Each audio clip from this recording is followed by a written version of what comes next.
In this episode of the Tai de Aburto Show, I'm going to share with you my immigrant story. Stay tuned.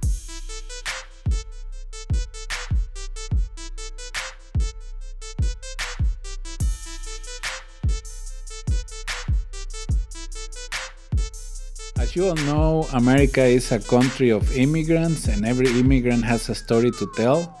One of the questions that I get asked the most is like, Tide, what is your background? How did you end up here in the US? And my story is very simple, and I will try to walk you through the last 15 years of my life here in the US. But the reason how I ended up in San Diego is because my wife was living here when I proposed to her.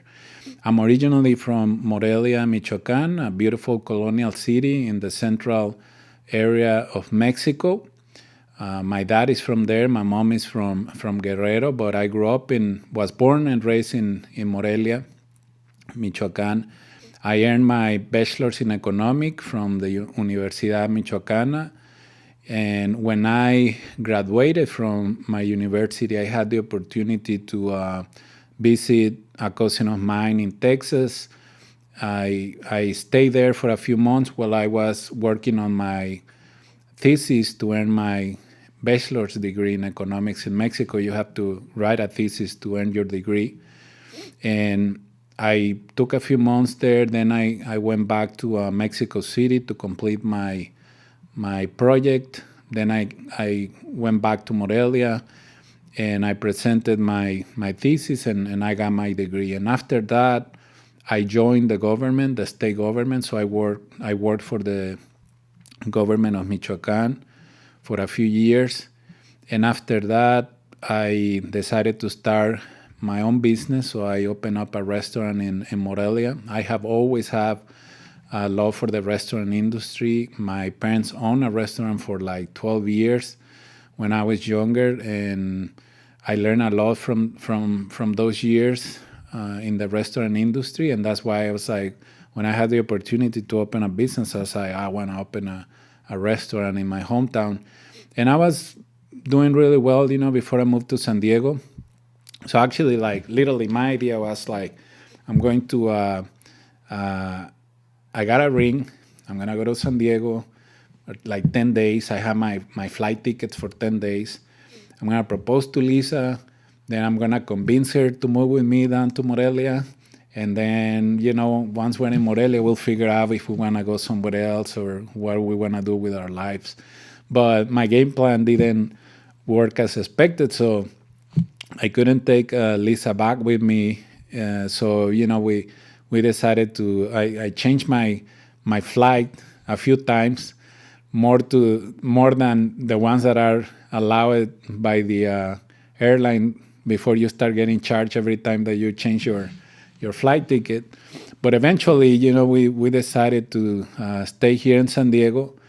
And that's when I started the process of, okay, so now that I'm staying, what do I want to do? Well, the first thing that I had to do was to make sure that I wasn't going to break any laws. So I work on my immigration status. And after we have that done, I start looking for a job because there was no reason that I was just going to be like sitting down on the couch and without doing anything.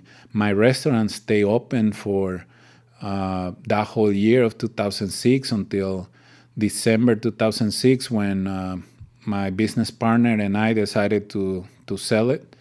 So we sold the restaurant. And in 2007, when I had everything ready for me to apply for a job,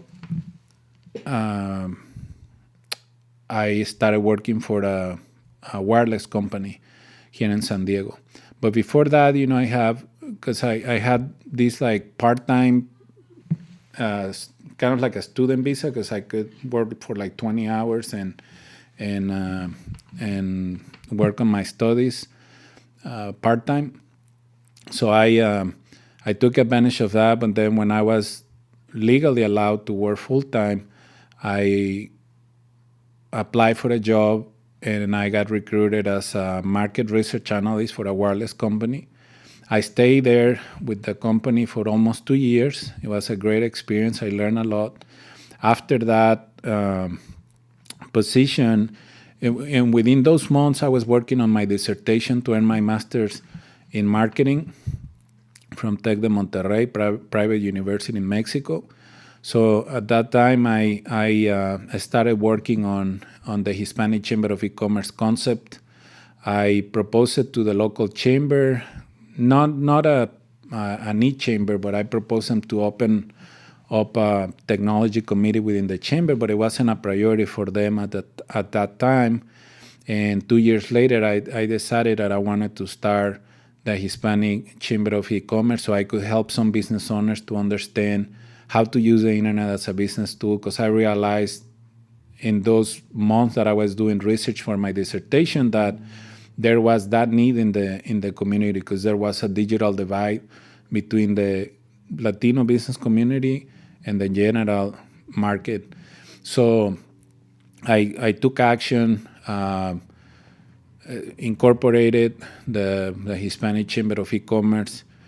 In 2008, we started doing business with the Hispanic Chamber of E-commerce. The growth was very organically the first 3 years. And in 2009, my son Taide was born.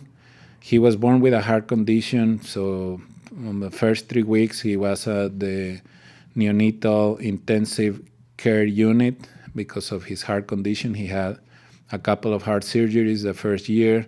So 2009 was a very stressful year for my wife and I. Somehow, some way, we managed to go throughout the year.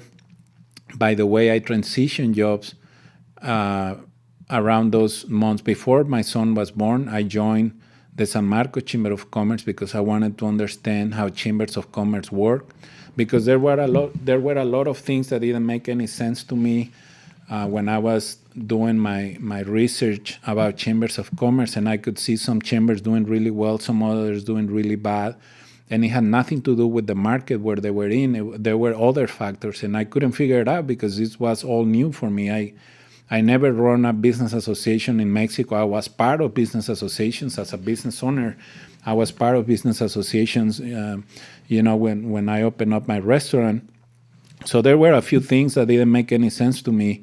And it was until I joined the San Marcos Chamber of Commerce, which it was a great opportunity, and it gave me the possibility to understand how chambers collaborate with the cities, with the state, how they engage with the community, how do you engage with the leaders at the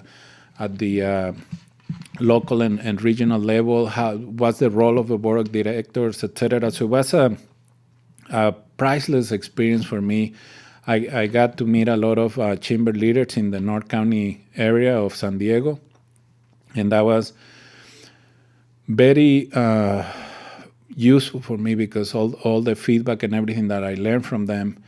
But I only stayed there for a year because salary wasn't that great, but what I was learning, it was completely worth it. And after I completed my stage there, I decided to concentrate full-time in a project that at the end of 2009 decided to do in 2010, which was the Hispanic Business Showcase. It was a big event. We had a 3-day contract with the San Diego Convention Center, and that was an event that I thought about putting together because I wanted to set the record straight in the marketplace by letting everyone know that the Hispanic Chamber of E-commerce was legit and that we were in this business for the long run. And I think we accomplished our goal.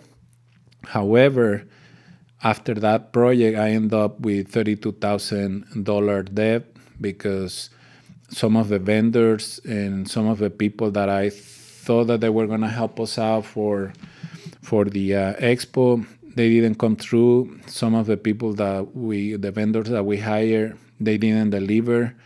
And that was a little disappointing, but it was part of the process. Like I said, I learned a lot from that experience. But unfortunately, I ended up with a lot of debt. So my wife was like, okay, if you want to keep doing this whole Hispanic Chamber of E-commerce thing, you're going to have to get a job, pay your debt, and keep moving forward. And that's exactly what I did. I joined a media company here in San Diego. Another great experience, great co-workers. I had a great boss in at the station, and I stayed there for a year.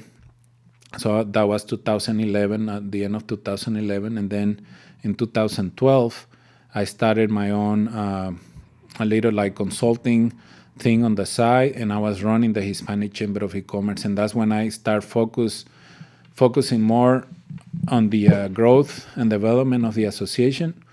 I can tell you that from 2012 until now, that's where we have seen the greatest growth and the greatest impact on everything that we have done through the Hispanic Chamber of E-commerce.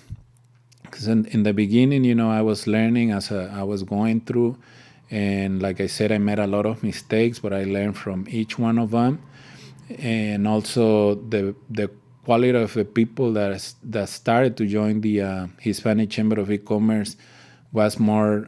They have a little more substance, so they were a little more engaged with the association, and that helped a lot, of course. Because at the end of the day, if you don't have business owners, if you don't have people involved with the concept, things don't work out. In 2014, we made a few changes to the legal structure and kind of like the long-term plan for the Hispanic Chamber of E-commerce. We added new events every year that gave us more visibility in the local market. And because of the work that I've been doing with the Hispanic Chamber of E-commerce, I've been able to create a really solid network of contacts, not just here in San Diego, but across the country. 2016, the Hispanic Chamber of E-commerce was awarded as the Chamber of the Year by the United States Hispanic Chamber of Commerce. That gave us a lot of visibility, and also we saw a spike in visibility for the Hispanic Chamber of E-commerce. And then in 2017, we added new program services, and we started working on a platform that it will allow us to launch a similar concept to the Hispanic Chamber of E-commerce, but at the national level. So that happened last year in 2020, where we launched in September 2020 the U.S. Business Association of E-commerce. And right now, both associations are part of each other. I mean, they are connected. The Hispanic Chamber of E-commerce is under the U.S. Business Association of E-commerce, and we are carrying the same flag that we've been carrying since 2008, which is the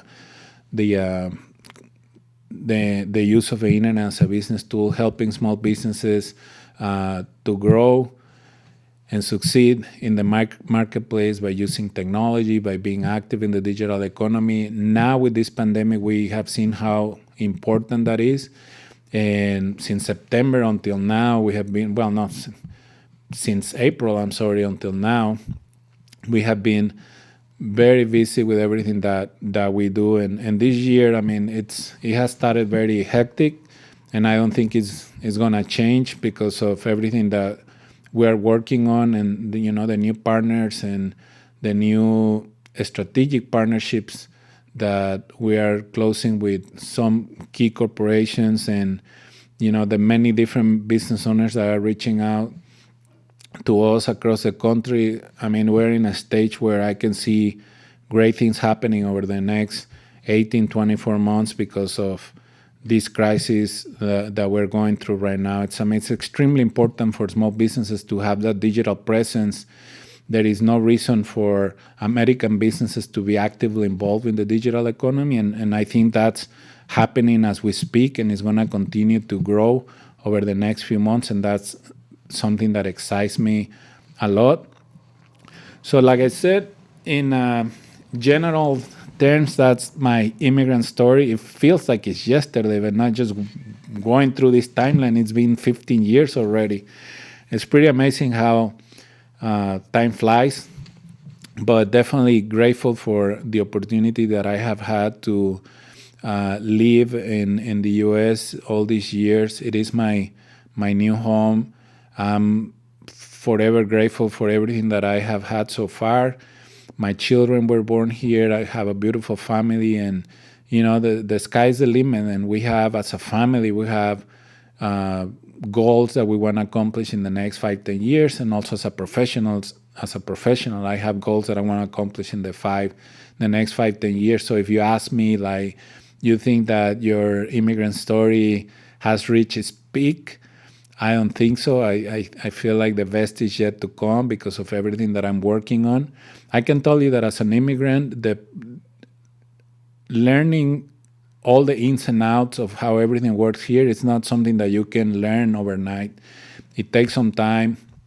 I have had different opportunities to get involved in different businesses, but I had a priority, and I have give that priority a very important place in everything that I do, and I can see myself getting involved in other industries in the short term, just because I have passion for some of those industries, but I didn't want to jump into other business opportunities without setting a very solid foundation for everything that I'm working on right now, which, like I said, I'm extremely passionate about it, and I've been doing it for so long now. I mean, pretty much since I moved to the States, I took the responsibility, and I've been carrying that flag and those projects very proudly. And I think over the last 15 years, well, last time we run some numbers, we have helped over 14,000 business owners through the work that we do, and I think that's pretty amazing, considering that I was an immigrant without zero knowledge of how things work in the U.S., and I have come a long way. I have learned a lot of things. I mean, all the way to the point that I ended up at the White House, but that would be a story for another video.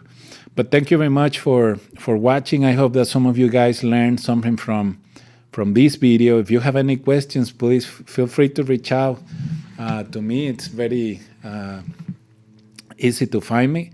And if I can help you out with anything, please let me know. Thank you very much for watching, guys. Take care.